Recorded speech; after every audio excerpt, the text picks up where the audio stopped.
ఈరోజు కొత్తిమీర నిలవ పచ్చడి చేసుకుందామండి. దాని గురించి అని కొత్తిమీర పెద్ద కట్ట ఒకటి తీసుకొని శుభ్రం కడిగి పెట్టానండి. నీళ్లు ఉండకూడదండి నిలవ పచ్చడికి. చూడండి నీరు లేకుండా ఎలాగ ఆరిపోయిందో.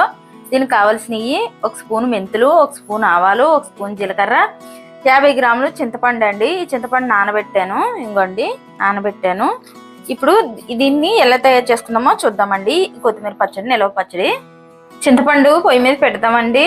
కొంచెం ఉడకాలి. చింతపండు మొత్తం గుజ్జులా ఉడికిపోవాలి. అందుకని నేను పొయ్యి మీద ఇటుపక్క చింతపండు పెట్టాను. ఇటుపక్క కళాయి పెట్టుకుందాము. కళాయి పెట్టుకొని నూనె పోసానండి. ఒక 5 స్పూన్లు నూనె పోసానండి. ఆకు బాగా ఏగాలి కాబట్టి నూనె ఎక్కువ పడుతుంది. ఇంకోండి నూనె కూడా వేడెక్కింది. నేను ఆకు వేసేస్తున్నాను. ఈ కొత్తిమీర ఆకు బాగా ఏగాలండి. మూత పెట్టకూడదు. మూత పెడితే మళ్ళీ నీళ్ళు చుక్కలు దిగిపోతాయి. ఇది ఇలా ఏగితేనే ఉంటది.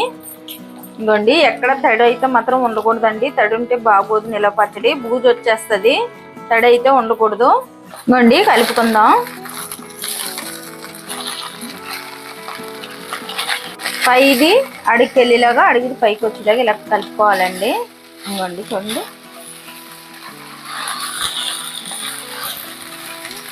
సిమ్లోనే పెట్టండి. ఆయిల్ అయితే ఉంచకండి. ఆయిల్ ఉంటే ఆకు మాడిపోద్ది, లోపల పచ్చి పచ్చిగా ఉండిపోద్ది, మాడిపోద్ది. మళ్ళీ ఆయిల్లో పెడితే సిమ్లో అయితే లోపల ఆకు అంతా బాగా ఉడుకుతుందండి. ఇలా కలుపుతూనే ఉండాలండి. బాగా ఏగుతుంది ఇలా కలుపుతూ ఉంటే. ఏమన్నా పచ్చి పచ్చి ఆకులు నీరున్నా దిగిపోతుంది మనం కలుపుతూ ఉంటుంటే. ఇప్పుడు ఇంకలాగ ఇది కలుపుకున్నాం కదా, ఈ చింతపండు చూద్దామండి.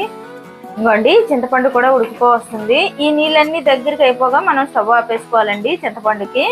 ఇంకోండి చూడండి ఎంత బాగా ఉడుకుతుందో. ఈ నీళ్ళన్నీ దగ్గరికి అయిపోయాక స్టవ్ ఆపేసుకుందాం. ఇంకోండి చింతపండు ఉడికిపోయింది. ఇంక ఇది మనము స్టవ్ ఆపేసుకొని చల్లారి పెట్టుకుందామండి చింతపండు.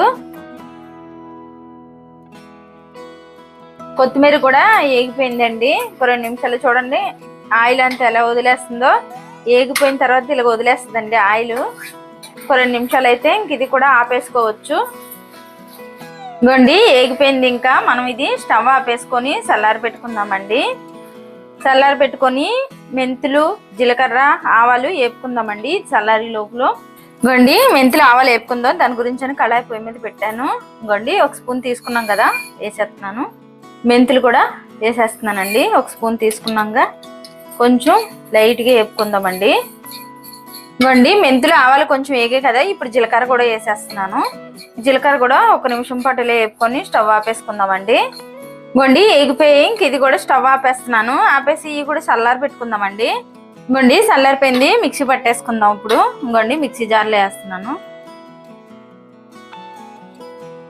ఇంకోండి కొత్తిమీర వేసేసుకున్నాం కదా, ఇప్పుడు చింతపండు కూడా వేసేస్తున్నానండి. ఈ చింతపండును ఈ కొత్తిమీర కలిపి మనం మిక్సీ పట్టుకోవాలి. అలాగే ఒక 10 ఎల్లుల్లిపాయ రంజలండి, 10 ఎల్లుల్లిపాయ రంజలు తీసాను, అవి కూడా వేసేస్తున్నాను. వేసేసి కొంచెం ఉప్పు వేసుకుందామండి. కళ్ళుప్పు కొంచెం వేసుకుందాం. మళ్ళీ పోపు పెట్టేటప్పుడు వేసుకుందాం. చూడండి కొంచెం వేస్తున్నాను. మెంతి పొడి కూడా మనము మిక్సీ పట్టేసుకుందామండి. జార్లో వేసేస్తున్నాను. ఇది కూడా ఇంకోండి మిక్సీ పట్టేద్దాం. ఇంకోండి పచ్చడి పోపు వేసుకోవడానికి కళాయి పొయ్యి మీద పెట్టానండి. కొత్తిమీర వేపిన కళాయి పొయ్యి మీద పెట్టాను. అందులోకి ఇప్పుడు నూనె వేసి పొయ్యి మీద పెట్టిన 1/2 కేజీ నూనె వేసానండి. ఇంకోండి 15 ఎల్లుల్లిపాయలు రెంజలు కొట్టి పెట్టానండి. ఇవి కూడా వేసేస్తున్నాను. ఇంకోండి పచ్చెనపప్పు 2 స్పూన్లు పచ్చెనపప్పు వేస్తున్నానండి. అలాగే 1 స్పూను మినప్పప్పు, గుళ్ళు మినప్పప్పు వేసానండి. 1 స్పూన్ ఆవాలు. కొంచెం పోపు వేగాక ఇప్పుడు జీలకర్ర వేసుకుందాం. జీలకర్ర ముందే వేస్తే మాడిపోద్దండి. 1 స్పూను జీలకర్ర కూడా వేసేస్తున్నానండి. వేసేసి పోపు కలుపుకుందామండి. ఒక 5 ఎండుమిరగాయలు కట్ చేశానండి. ఇవి కూడా వేసేస్తున్నాను. అలాగే కొంచెం కరివేపాకు, ఇది కూడా వేసేస్తున్నాను. రుచికి సరిపడిన ఉప్పు వేస్తున్నానండి.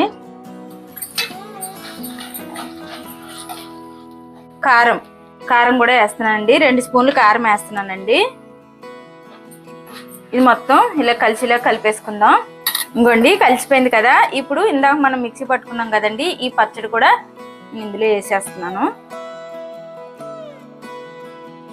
వేసేసి బాగా కలుపుకోవాలండి. ఇందులో ఏమన్నా పచ్చిగా కొంచెం నీళ్లు చుక్కలు ఏమన్నా ఉన్నా పోతుందండి. అందుకని కొంచెం 2 నిమిషాలు పొయ్యి మీద ఉంచుదామండి. ఇంకోండి మనం మిక్సీ పట్టుకున్నాం కదా మెంతి పొడి, ఇది కూడా వేసేస్తున్నాను. వేసేసి బాగా ఇలా కలుపుకొని స్టవ్ ఆపేవాళ్ళండి, మళ్ళీ సేద వచ్చేస్తుంది. చూడండి కలిపేసుకున్నాం కదా, స్టవ్ ఆపేస్తున్నాను. ఇంకోండి అయిపోయింది. ఇలా చేసుకుంటే ఈ నిలవ కొత్తిమీర పచ్చడి వేడి వేడి అన్నం వేసుకొని తింటే మాత్రం చాలా బాగుంటుందండి. మనకు ఒక 6 నెలల వరకు నిలవ కూడా ఉంటుంది ఈ పచ్చడి. తడి చెయ్యి అది తగలకుండా ఉంటే మాత్రం నిలవ అయితే ఉంటుందండి. ఇలా చేసుకుంటే మాత్రం చాలా బాగుంటుంది. అప్పటికప్పుడే ఈ చలికాలానికి వేడి వేడి అన్నం వండుకొని వేసుకొని తింటే మాత్రం చాలా బాగుంటుంది. ఇంకా అయిపోయిందండి ఇది. ఇలా చేసుకుంటే బాగుంటుంది. నచ్చితే లైక్ చేయండి, షేర్ చేయండి, కామెంట్ చేయండి, సబ్స్క్రైబ్ చేయండి. కాకపోతే ఒకసారి ట్రై చేయండి ఎలా ఉంటుంది అన్నది. వేడి వేడి అన్నం వేసుకొని తింటే మాత్రం చాలా బాగుంటుంది.